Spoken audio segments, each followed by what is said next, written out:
Thank you, thank you. Now we have come to a very exciting part of the program. And I'd like to invite you to hear from one of the our keynote speaker for the night. I'm really excited. I can't think of anyone better suited to speak about this.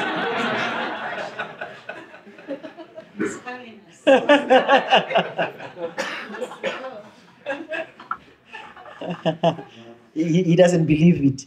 But as a key Catholic thinker and commentator, community organizer with Citizens UK, and more recently, the biographer of Pope Francis, Austin was a key advisor in the writing of our report and participated in last month's synod in synodality in Rome. I'm just giving you time to digest all that. That's enough, isn't it? So he comes to us fresh from the historic gathering to help us to understand why it matters and how we can respond, not only with words, but with practical action in our local context. Let me stop here.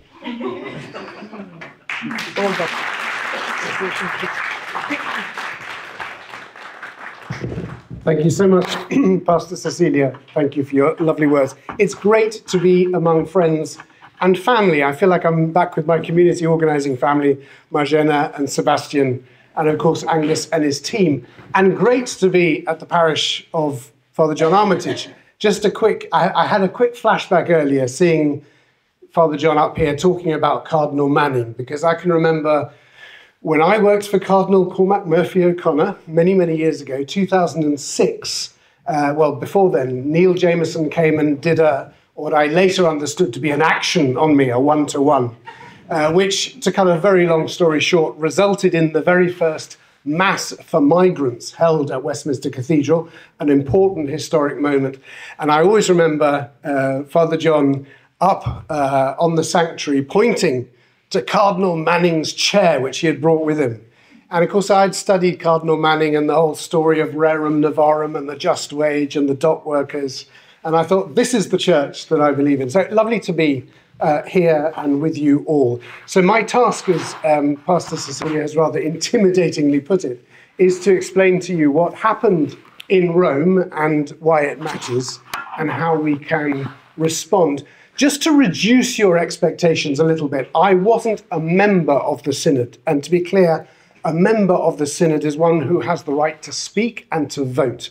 There were 368 members. As I'll explain, 3/4 of them were bishops, and a quarter, 25%, were a mixture of lay people, religious, and clergy. And they were known in the wonderful juridical speak of Rome as people not endowed with the episcopal munus, which is something I wanted to put on a T-shirt. But this was the first time that we had a synod of bishops in which at least such a large number of non-bishops were voting. Many of them, indeed most of them, were women. But in addition to the members, there was another group of people who were known as experts, and I was one of them. I had a little badge here that said esperto in Italian. So I phoned my wife and I said, finally, recognition. But last year I was an expert theologian, and this year I don't know whether it was a downgrade, but I was an expert communicator. So there were about 25 of us, and they were the ones who were helping with the report, to compile the report. But there was another type of expert. In fact, most of the experts were what's called facilitators. And they were the ones who sat at the so-called small tables. They were actually quite big, round tables of at least 10 members. So the facilitator wasn't a member, the facilitator facilitated discussion. Just so you know who was who and what I was and what I wasn't. But let me start at the beginning. And I'm not going to take too much for granted, but I do want to go at some pace, as I normally do. What happened in Rome was that an event concluded. What was the event? It was a 3-year journey of consulting, listening, discussing, discerning, and deciding. seeking the Spirit's guidance all across the church, across the entire church, the whole world, the biggest listening exercise in human history, but you never read about it in the newspapers. We had local gatherings, which of course many of you will have been a part of back in the end of 21 and at the beginning of 2022. We then had continental assemblies, 7 different ones, in March, April 23, and 2 synods of bishops last year and this year, synods of bishops which were done differently, as I've just explained. And that is the event which concluded at the end of October. What was it for? It was to learn a new way of proceeding, a different way of being, a new culture, one that better reflects the gospel and that also recovers a way of being of the early church, particularly the first 800 years of Christian history were very much marked by synodal practices, synods, assemblies and councils. So, new, because this is not how, at least in the Catholic Church, we have done things for many centuries, but not new because it is how the Church in its first 1,000 years used to do things. So it's a kind of a new and not new at the same time. That way of proceeding, that culture, has the name, the rather strange name, of synodality. What does synodality mean? Well, the word synod, of course, is very old. It's actually as old as these councils, synodos in Greek. The Greek word, the Latin word, was concilium or council. So it goes right back to the first centuries of the church. But synodality is a neologism made up by theologians, they reckon, about 20 years ago. And most of us had never heard of it before 2021. And a lot of people, and I'm sure some of you are among them, will say, why use such a weird word when there are other simpler ways of saying the same thing? But here's what I've learned in these 3 years. There is no other word that does say the same thing. And whenever people tell you that there is another word that says the same thing, you realize they don't really understand synodality. You remember, don't you, what happened in Acts of the Apostles chapter 15? Jesus is no longer around, and the Christians are at each other's throats, arguing about the question of Gentile converts. Jesus is not there to tell them what to do. He left no instructions, but he did leave them the promise that the Holy Spirit would guide them into the whole truth. So how do they go and about finding out what the Holy Spirit was guiding them to? They assembled, they listened, they argued a fair amount, I'm sure. Well, we know they did. But above all, they listened. And they listened to the experience of people. And they discovered by listening to people's stories what it is that the Spirit was doing. This is really important. They realized what the Spirit was doing, and that's how they realized what the Spirit was calling them to. And that process is what we call synodality at its most basic. That was the first council of the church. It became known afterwards as the Council of Jerusalem. But in the first hundreds of years of the church, they reckon there was something like 800 of these assemblies and gatherings to deal with all kinds of questions, doctrinal, disciplinary, and so on. But the important thing is they weren't just debating and voting, although they did do that, and they did at this synod. They were also and fundamentally seeking the guidance of the Spirit. Pope Francis has always said throughout this process that it is not a parliamentary process. It is the protagonist of the synod is the Holy Spirit. That's why it's not democracy, it's not parliament, although it might look a lot like it from the outside, and certainly from the media's point of view. The framing continued throughout the synod to be, and I speak as a journalist, I know how these things work, the framing was always, this is a meeting to resolve an issue or a question, whether it's the question of women deacons or whatever it was. It was never that. It was a meeting, a gathering, an assembly to find the guidance of the Spirit in one particular area. The topic of the synod was synodality itself, how the church can, in other words, become synodal. So what happened in Rome was that this process concluded, and it concluded with a report. And it's not the report that you've got in front of you. It's called the Final Document, not a very arresting name. The full name is For a Synodal Church, Communion, Participation and Mission. It consists of 50 pages. It is available on the Synod website, synod, synod.va, the Vatican website. And please do download it and read it. But I know you won't, most of you. In fact, the Pope said this at the end. The Pope said, most people will not read this document, he said. That's why it is up to you, he said to us, to explain to people what is in it and the experience that lies behind it. So I'm here, as it were, on a papal mission. So I'm here to tell you what the document does. What it does is open up a new horizon for the Church. This document is set to change the way the Church operates. It offers a roadmap to that change. It explains what synodality is, which is quite an achievement, by the way. There is a whole paragraph which I think beautifully defines synodality. But more importantly, it explains how we get there. When the document was voted on, paragraph by paragraph, on the 26th of October, it was passed with overwhelming Vatican II type majorities, huge majorities. And I can tell you that there was a great feeling in the room. And the feeling was not just one of relief, because I can tell you 10 days earlier we thought we're never going to get this document, because it was the result, the document was the result of the work of the small groups over 3 weeks, building on the previous 3 years. And sometimes it seemed pretty impossible. But we were delighted because we had the document and it was a good document. But more importantly, what we felt in the room was this enormous peace. The kind of joyful peace that you feel, not just at the end of a great labour, but when you feel that actually this thing goes beyond you. Something else has been acting. And that protagonist of the Holy Spirit, this is one of the signs. And the other sign is the unity. There was a tremendous unity in the room. So I would say, having been there, and I think everybody else will say who has been there, that the Spirit was there. The protagonist was the Holy Spirit. And something very important happened, therefore, at that assembly. The other important thing that happened on that evening was that the Pope gave a speech in which he explained that he would not be issuing an apostolic exhortation. Now, at this point, only nerds who follow these things know what I'm talking about. After all synods since the 1970s, synods of bishops, the bishops produce the final report in which they make proposals. And the Pope later, because the Pope, remember, is the only one who takes the decisions ultimately in the Catholic Church, he produces a response to the proposals, which is known as a post-synodal apostolic exhortation. The Pope stood up and he said, I'm not going to do that. What we have approved, he said, is sufficient.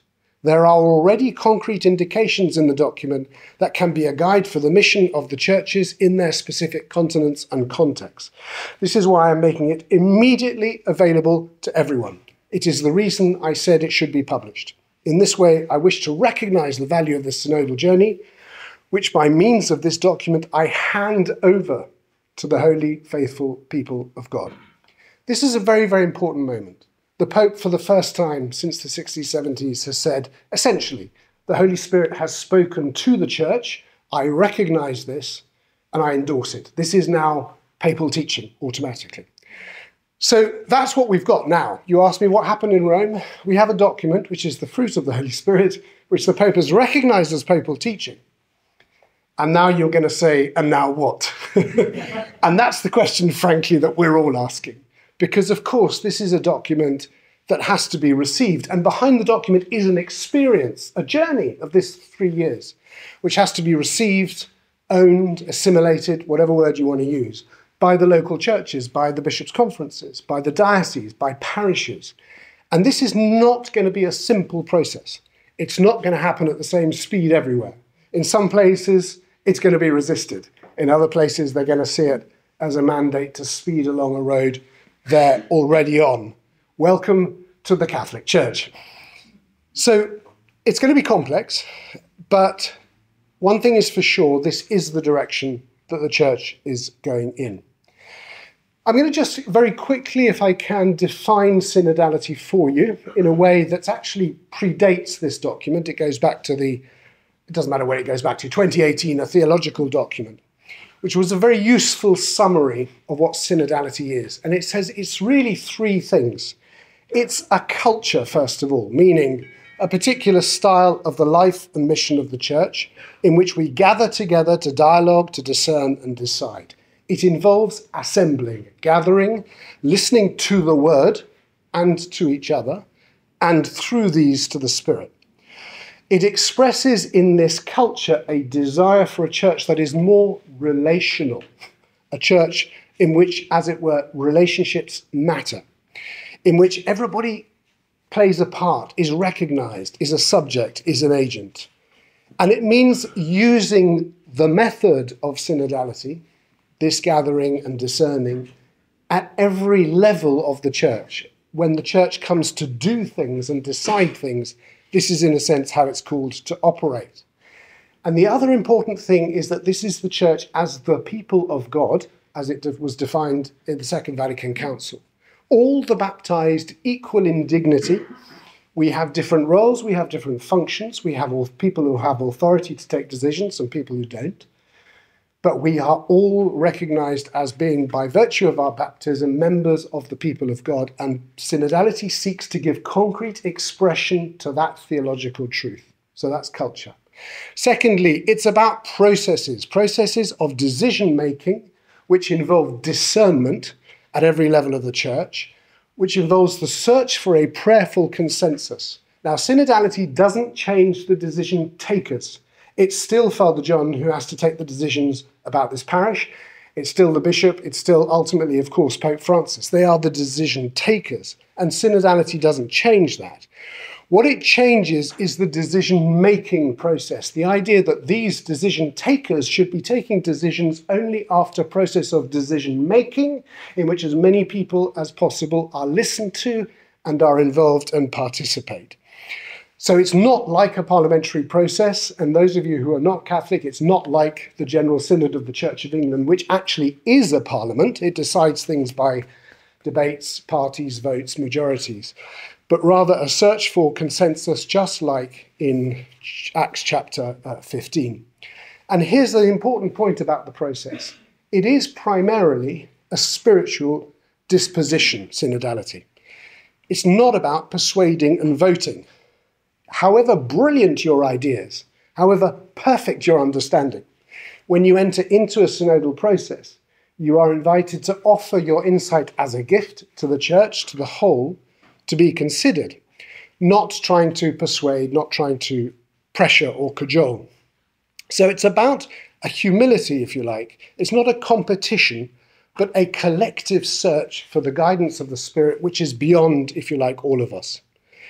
And for this, it uses primarily a method we call conversation in the Spirit. And we can talk more about it in the Q&A, but very simply, it involves 3 rounds. And in those 3 rounds, the first 2, we are just listening to each other. Each person speaks for 2 minutes or 3 minutes, whatever it is. And you don't answer, you just listen. And what you're listening for are the resonances in your heart to what you've heard, which you then share in round 2. And only in round 3 is there a freer type of discussion where you're searching, if you like, for the convergences. Conversation in the Spirit has emerged from this 3-year process as the synodal method, not exclusively. There are, of course, other ways of making decisions synodally, but as the primary or celebrity method. It was used in the last 2 assemblies to very dramatic effect. And I can tell you the number of bishops and others who said to me, wow, this process has really changed the way I go about discussing anything. I've come to understand the importance of doing it this way. And the third definition of synodality is that it is about specific assemblies and structures, namely what we call synods of bishops, but also councils, diocesan pastoral councils, and other kinds of assembly. So it refers to the habit, the habitus, if you like, of assembling and gathering in order to make decisions convoked or summoned by bishops or by the relevant authority. And therefore, it is also about the way that authority is exercised and the way governance is carried out in the church. So those are the 3 key ideas of synodality, as culture, as process, and as structures. And that's really what is dealt with in the final document in the 3 main sections of it.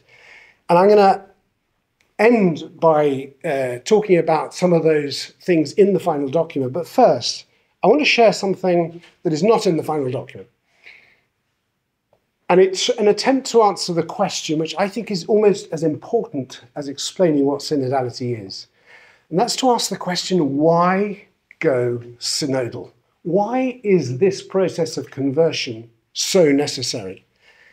And nobody has ever explicitly talked about this in the synod process. So what you're going to get now is me, okay? Not any kind of fruit of the synod. But I've been, as it were, testing these hypotheses throughout, because the question always nags at me. And the first reason is this, that we are in what is called a change of era, what the Pope calls a change of era. Not an era of change, but a change of era, a tectonic shift. Father John held up a book that was called From Christendom to Apostolic Mission. That summarizes it brilliantly. The fact is the structures that the church now has and the habits are failing. They belong to an era in which faith was largely transmitted through institutions supported by law and culture. That is no longer the case. People increasingly come to faith through encounter above all with the mercy of God, but it always involves the experience of encounter. And yet we have structures that assume that people will kind of come to church to have their needs met. A lot's been said on this, and I don't need to say much more, except that to understand that in every period of Christian history, there have been these big shifts, historic shifts, where one model, as it were, passes to another model. Think about the church in Jerusalem, how different that is from the church of Byzantium, or how different the church of, the Reformation or the Counter-Reformation is from the church of today. And you'll see the church looks very different in each of those periods. How do you go from one to the other? Well, the answer is there's a kind of a death, there's a loss, but there's also a deep search, there's a listening. And it's this habit of deep listening, a deepening spirituality, which is key to managing these transitions. Synodality, in other words, is the vehicle that allows us to go from one era to another. And our task in this is to understand that we're called much more to be a church that emulates Jesus' way of interacting with people. Remember, Jesus always starts by asking, what can I do for you? What is it that you want? Gives people agency, allows them to be seen, to be recognized, to be heard, and then responds concretely. This way of relating is becoming ever more countercultural, and it's what the church is called to embrace. If we are to reach the new Galilee, or the people in the new Galilee, which are the seekers and the searchers, the people who are like Zacchaeus in the sycamore tree, looking, as it were, from a distance at Jesus, waiting to be called down. We need to learn those habits. And that's why there's so much in the Synod report about ministries of listening and accompaniment and discernment. The second is to do with managing our diversity. I was incredibly struck in these last two assemblies in Rome by just how global the church now is, how multipolar, to use that word. There were as many bishops from Africa and from Latin America as there were from Europe. It's no longer a European church with a missionary outpost. It's now increasingly the other way around. The Africans were saying, and particularly in the first assembly, we are the future. Our seminaries are full, our parishes are full, yours are empty. The world is changing. And how do we manage universal church teaching in a context of this kind of diversity? We saw that, we can come back to it in the Q&A with fiducia supplicans and the whole issue around Africa and so on. But fundamentally, we're not going to get there unless we listen deeply to each other. Again, what is the Spirit saying about how we manage diversity? This, what we've been through in the last 3 years, is the largest exercise in self-transcendence in church history. Self-transcendence is when we open ourselves up to the other, to the experience of the other person, the other culture, the other point of view. And it's only by opening ourselves up, self-transcendence, that we allow the Spirit to show us the new horizons to which the church is called. And for more on that, please do read the brilliant meditations by soon-to-be Cardinal Timothy Radcliffe, who was absolutely superb on this.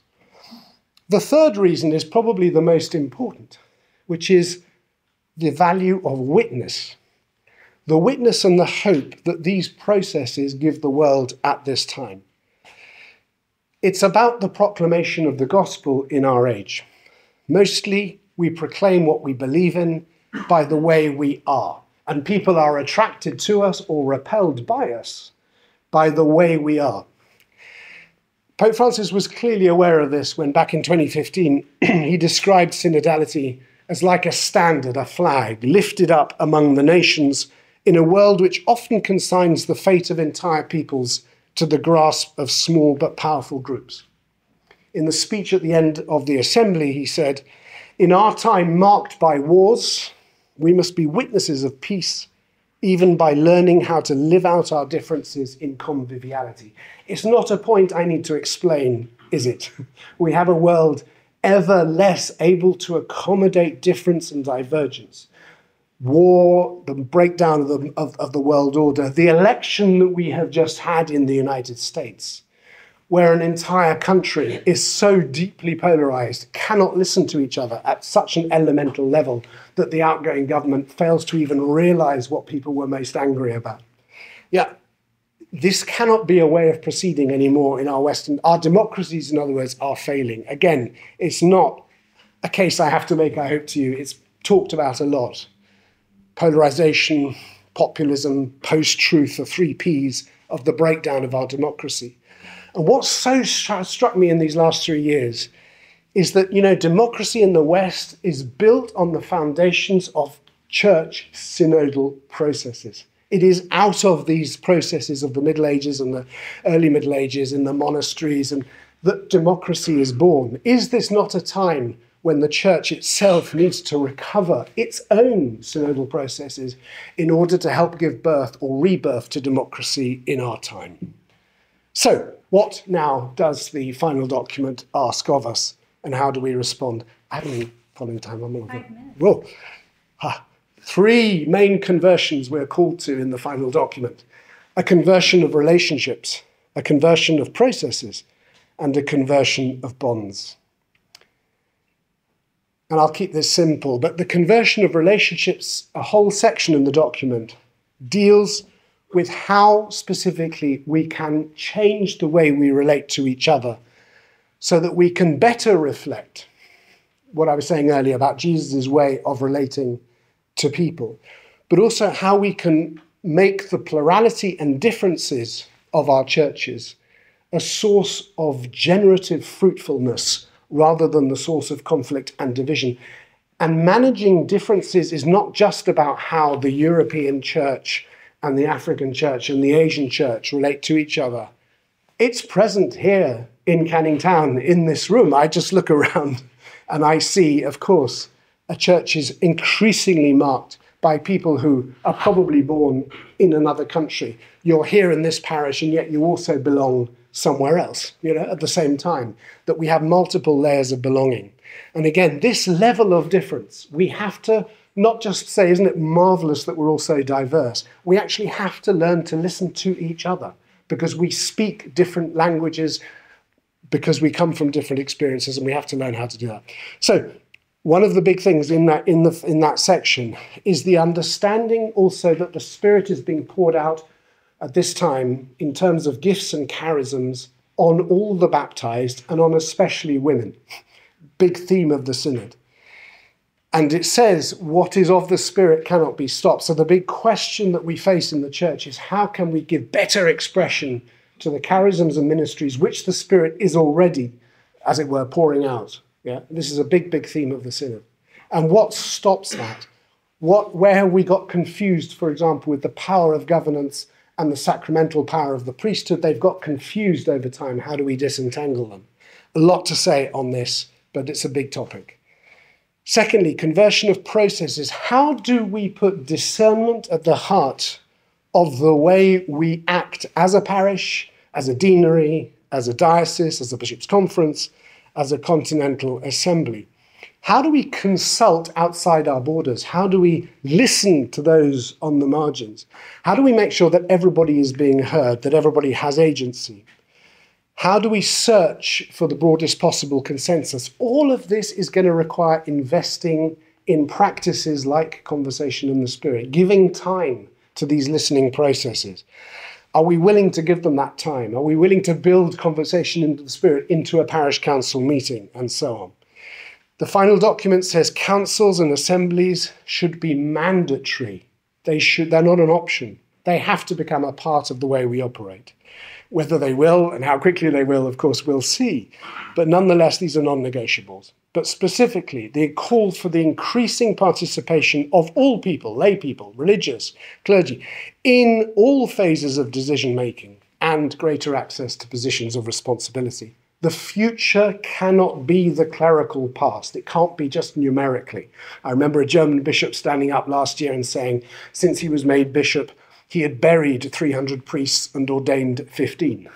And across the world, in Africa, in Asia, we have whole parishes, whole communities where there aren't resident priests. This is the future of our church. So we have to recognize this as a gift of the Spirit, not as a threat. And finally, the conversion of bonds. A really interesting theme that emerges from the Synod is the impact of technology and social change on the way we relate to places and spaces. We're far more mobile, more urban, more interconnected. And of course, we live our lives, partly, don't we, online in digital space. What does authority and community and belonging mean in these new contexts? How do we help people relate to each other? We heard from one of the testimonies about belonging. How do we deepen belonging, the bonds of belonging? All this is what synodality enables. And this, of course, means initiation, formation, accompaniment, communities where people can learn listening and belonging. It means creating listening ministries that, as it were, people have the gift of listening out for what people need to talk about. The final document talks about a church that aspires to promote a culture of encounter, by which is also understood communion among peoples, care for our common home, a collective search for the common good, and so on. This is the missionary option that Pope Francis talked about in Evangelii Gaudium. In an increasingly cold, lonely, atomized, angry world, where people are discarded by the machine of the state and of business and so on, the church has to become a place of encounter, a place where people can experience for themselves the unconditional embrace of the love and the mercy of God, translated into our relationships and the way we do things. A place for all, todos, todos, todos, as Pope Francis keeps saying, a place for all, especially those under pressure. I'm going to beg for one more minute to have a quote from the end of the Synod document, which I like a lot. It's paragraph 154. Living through the synodal process, we have renewed our awareness that the salvation to be received and proclaimed is inherently relational. We live it and witness to it together. History reveals itself to us, tragically marked by war, rivalry for power, and thousands of injustices and abuses. We know, however, that the Spirit has placed the desire for authentic relationships and true bonds in the heart of every human being. Creation itself speaks of unity and sharing, of diversity and of variously interconnected forms of life. Everything stems from and tends towards harmony, even while being devastated by evil. The ultimate meaning of synodality is the witness that the Church is called to give to God, Father, Son, and Holy Spirit, the harmony of love that pours himself out to give himself to the world. We can live the communion that saves by walking in a synodal way in the intertwining of our vocations, charisms, and ministries, by going forth to meet everyone in order to bring the joy of the gospel. Communion with God, with the entire humanity, and with all of creation. And in this way, thanks to this sharing, we have already begun to experience the banquet of life that God offers to all peoples. Thank you very much.